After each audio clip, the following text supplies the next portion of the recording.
नमस्कार दोस्तों, मैं रमेश शर्मा कैरियर सोच चैनल पर आपका स्वागत करता हूं। हम राजस्थान के एकीकरण के बारे में पढ़ रहे थे। हमने राजस्थान के एकीकरण के 4 चरण पढ़ लिए थे। आज हम राजस्थान के एकीकरण का 5वां चरण पढ़ेंगे। हमने चौथा चरण वृहद राजस्थान पढ़ा था, जिसका गठन 30 मार्च को हुआ था और हम 30 मार्च को राजस्थान दिवस के रूप में मनाते हैं। 30 मार्च 1949 को वृहद राजस्थान का गठन हुआ था। आज हम 5वां चरण पढ़ेंगे, जिसको हम संयुक्त वृहद राजस्थान के नाम से जानते हैं। संयुक्त वृहद राजस्थान, संयुक्त वृहद राजस्थान, संयुक्त वृहद राजस्थान के यानी 5वां चरण है, जिसको हम संयुक्त वृहद राजस्थान के नाम से जानते हैं, जिसका गठन 15 मई 1949, 15 मई 1949 को। ध्यान रखना, संयुक्त वृहद राजस्थान का गठन कब हुआ था? 15 मई 1949। अब ये देखो, हमने पिछले वीडियो में बात की थी कि हम आगे कड़ी से कड़ी इसके अंदर जोड़ेंगे। तो संयुक्त वृहद राजस्थान में कौन कौन सी रियासतें थी? हमने पीछे पढ़ा था चौथा चरण वृहद राजस्थान। तो वृहद राजस्थान में मत्स्य संघ को शामिल किया गया था और संयुक्त वृहद राजस्थान बनाया गया था एक से। तो वृहद राजस्थान में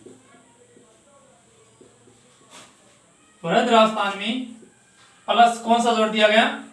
मत्स्य संघ। मत्स्य संघ का क्या किया गया? विलय किया गया था। कब? 15 मई 1949 को, और संयुक्त वृहद राजस्थान बन गया था। अब देखो, इसमें अब ये हमने पीछे पढ़ा था, कुछ समितियां के बारे में हमने जिक्र किया था। तो शंकर राव देव समिति आपने पढ़ा होगा। शंकर राव देव समिति, शंकर देव राव समिति, शंकर राव देव समिति की सिफारिश पर, शंकर देव राव समिति की सिफारिश पर मत्स्य संघ को वृहद राजस्थान में शामिल किया गया। ये बात ध्यान रखना, किस समिति की सिफारिश पर मत्स्य संघ को वृहद राजस्थान में शामिल किया गया था? तो शंकर राव देव समिति की सिफारिश पर इसे मत्स्य संघ को वृहद राजस्थान में शामिल किया गया। और कौन सा गठन हुआ था? संयुक्त वृहद राजस्थान का गठन हुआ था। ये 15 मई 1949 को इस मत्स्य संघ का वृहद राजस्थान में विलय किया गया था।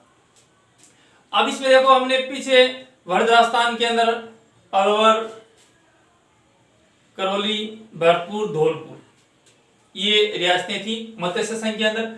जब मत्स्य संघ का वृहद राजस्थान में जब इसका शामिल किया जा रहा था मत्स्य संघ को, तो इसमें कुछ अड़चने आ रही थी। अलवर और करौली के जो शासक थे, वो अपनी रियासतों को इस वृहद राजस्थान में शामिल करना चाहते थे, इनको कोई दिक्कत नहीं थी। परंतु भरतपुर और धौलपुर के शासक ने अपनी सहमति नहीं दी थी। उसके बाद में धौलपुर के शासक ने जनता की इच्छा के ऊपर यह निर्णय छोड़ा था। और उसके बाद में शंकर राव देव समिति ने यह सिफारिश की कि यहाँ की जनता है वो राजस्थान यानी वृहद राजस्थान में शामिल होना चाहती है। तो वृहद राजस्थान के अंदर मत्स्य संघ का विलय किया गया था 15 मई 1949 को। और कौन सी समिति की सिफारिश पर? शंकर राव देव समिति की सिफारिश पर यह विलय किया गया था। तो ये था संयुक्त वृहद राजस्थान। 2015 का जो पटवारी का एग्जाम था, उसमें ये क्वेश्चन पूछा भी गया था कि मत्स्य संघ का विलय कब किया गया था। इसमें सिर्फ मत्स्य संघ का विलय पूछा गया। क्या मत्स्य संघ का विलय कब किया गया था? तो 15 मई 1949 को मत्स्य संघ का वृहद राजस्थान में विलय किया गया था। यह था संयुक्त वृहद राजस्थान, जो राजस्थान के एकीकरण का 5वां चरण था। अब इसमें अगला चरण देखते हैं, छठा चरण। अब लगभग राजस्थान का एकीकरण हो गया था, कुछ क्षेत्र ही शेष से बचे थे, इसको हम छठा चरण कहते हैं। तो अगला जो छठा चरण था, राजस्थान संघ के नाम से जानते हैं, दूसरे को में राजस्थान संघ या पूरी राजस्थान के नाम जानते हैं। यहाँ पर छठे चरण का नाम राजस्थान संघ। जो राजस्थान संघ था, राजस्थान संघ, जो छठा चरण था राजस्थान संघ।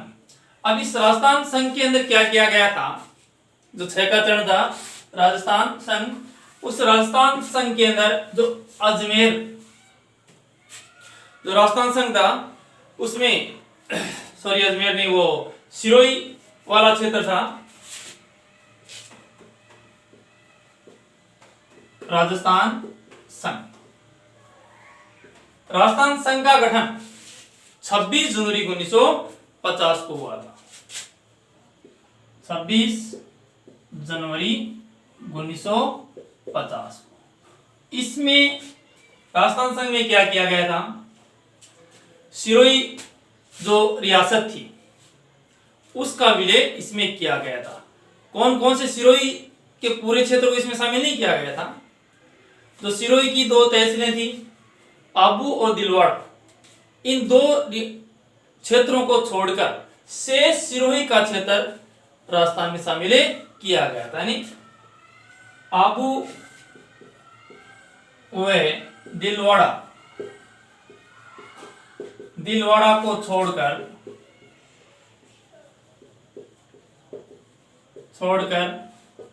शेष सिरोही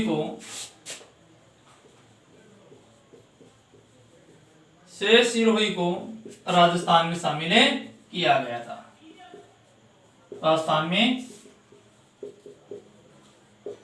शामिल किया। सिरोही का के 2 क्षेत्र, एक तो माउंट आबू, एक और दिलवाड़ा वाला क्षेत्र है, इन 2 क्षेत्रों को छोड़ दिया गया और शेष जो सिरोही था उसका जो भाग था उसको राजस्थान में शामिल किया गया था। ये 26 जनवरी 1950 को हुआ था। 26 जनवरी 1950 को भारत का संविधान भी लागू हुआ था। उसी दिन ये जो शेष सिरोही थी आबू और दिलवाड़ा को छोड़कर इस शेष सिरोही को राजस्थान में शामिल कर लिया गया था। अब कुछ क्षेत्र बचे थे, अजमेर मेरवाड़ा वाला क्षेत्र बचा था, उसका एकीकरण अंतिम जो उसका जो विलय है वो राजस्थान के एकीकरण का जो अंतिम चरण था 7वां चरण, उसमें उनको शामिल किया गया था। वो देखते हैं कि अगला जो 7वां चरण,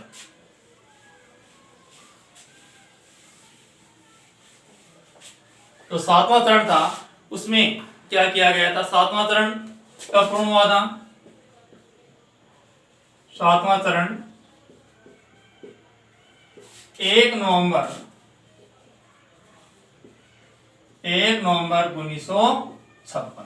देखो राजस्थान का एकीकरण 1 नवंबर 1956 को ही पूरा होता है। तो 7वें चरण में कौन कौन से क्षेत्रों को राजस्थान में शामिल किया गया था। कुछ क्षेत्र थे, आपने पीछे पढ़ा होगा, सुना होगा, राज्य पुनर्गठन आयोग बना था। एक राज्य पुनर्गठन आयोग, राज्य पुनर्गठन आयोग 1953। किसकी अध्यक्षता में, डॉक्टर फैजल अली की अध्यक्षता में। फैजल अली की अध्यक्षता में ये बना था। तो इन्होंने ये सिफारिश दी कि जो कुछ बचे हुए क्षेत्र थे जिनका विवाद था उनका एकीकरण किया जाए। तो राजस्थान के अंदर एक उस समय केंद्र शासित प्रदेश भी था जिसको हम अजमेर मेरवाड़ा के नाम से जानते हैं। तो इस राज्य पुनर्गठन आयोग ने जो फैजल अली की अध्यक्षता में बना था, इन्होंने यह सिफारिश की कि अजमेर मेरवाड़ा का जो क्षेत्र है उसको राजस्थान में विलय किया जाए, राजस्थान में शामिल किया जाए। तो फैजल अली ने राज्य पुनर्गठन आयोग ने यह सिफारिश की थी कि जो अजमेर मेरवाड़ा क्षेत्र है,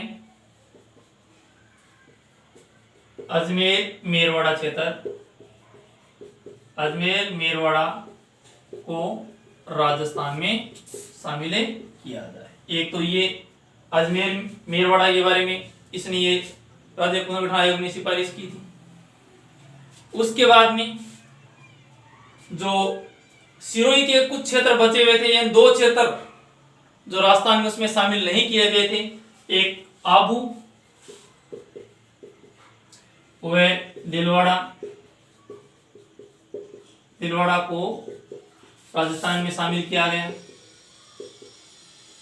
आबू व दिलवाड़ा को भी इस राज्य पुनर्गठन आयोग की सिफारिश पर राजस्थान में क्या किया गया था, शामिल किया गया था। एक जो मध्य प्रदेश का क्षेत्र था सुनेल टप्पा,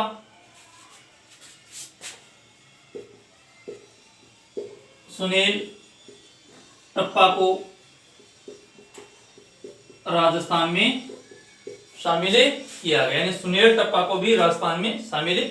ये जो 3 क्षेत्र थे, 3-4 क्षेत्र थे, अजमेर मेरवाड़ा को पुनर्गठन आयोग की सिफारिश पर राजस्थान में शामिल किया गया, आबू दिलवाड़ा को राजस्थान में शामिल किया गया, एक जो मध्य प्रदेश सुनेल टप्पा क्षेत्र था उसको राजस्थान में शामिल किया गया था, और एक जो राजस्थान का क्षेत्र था सिरोंज,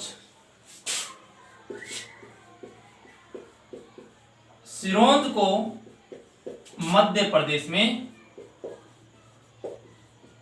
शामिल किया गया था। ये 7वें चरण में इन क्षेत्रों को शामिल किया गया था, और एक राजस्थान का जो सिरोंज क्षेत्र था उसको मध्य प्रदेश में शामिल कर दिया गया। इस प्रकार से आज वर्तमान में जो राजस्थान का स्वरूप है वो 1 नवंबर 1956 को आया था। तो इसमें एक बात ध्यान रखना कि राज्य पुनर्गठन अधिनियम 1956 में बना था, उसकी अधिनियम संख्या 37 के अंतर्गत आज वर्तमान का जो राजस्थान है वो स्वरूप में आया था। राज्य पुनर्गठन अधिनियम की संख्या 37 के अंतर्गत आज वर्तमान का जो राजस्थान है ये स्वरूप में आया था। तो 1 नवंबर 1956 को राजस्थान का एकीकरण पूरा हुआ था। तो दोस्तों, राजस्थान के एकीकरण से संबंधित जो राजस्थान के अंदर जो कंपटीशन एग्जाम होते हैं उसमें से 1-2 क्वेश्चन है वो उठाए जाते हैं। तो ये अंतिम चरण कौन सा था, 7वां चरण, यानी 1 नवंबर 1956 को, यानी क्वेश्चन बनता है कि राजस्थान का एकीकरण की प्रक्रिया कब पूर्ण हुई थी, तो 1 नवंबर 1956 को हुई थी। शुरू 18 मार्च 1948 को हुई थी। कितने चरणों में राजस्थान का एकीकरण हुआ था, तो 7 चरणों में राजस्थान का एकीकरण पूरा हुआ था। इससे 1 या 2 क्वेश्चन है वो इसमें पूछे जाते हैं। तो ये ध्यान रखना कि राजस्थान का एकीकरण कब पूरा हुआ था, 1 नवंबर 1956 को हुआ था। और 7वें चरण में कौन कौन से क्षेत्रों को शामिल किया गया था, तो अजमेर मेरवाड़ा का विलय राजस्थान में किया गया था, आबू दिलवाड़ा जो सिरोही के क्षेत्र थे उनको शामिल किया गया था, सुनेल टप्पा को राजस्थान में शामिल किया गया था, और राजस्थान का एक क्षेत्र था सिरोंज उसको मध्य प्रदेश में शामिल किया गया था, क्योंकि राज्य पुनर्गठन आयोग बना था 1953 में, तो उसकी सिफारिश भी किया गया था। और एक राज्य पुनर्गठन अधिनियम बना था 1956, उसकी अधिनियम संख्या 37 के अंतर्गत आज वर्तमान का राजस्थान का स्वरूप आया था। तो दोस्तों, राजस्थान के एकीकरण से संबंधित जो मुख्य बातें थी वो हमने पढ़ी है। अगर वीडियो अच्छा लगे तो सब्सक्राइब करना जरूर करना।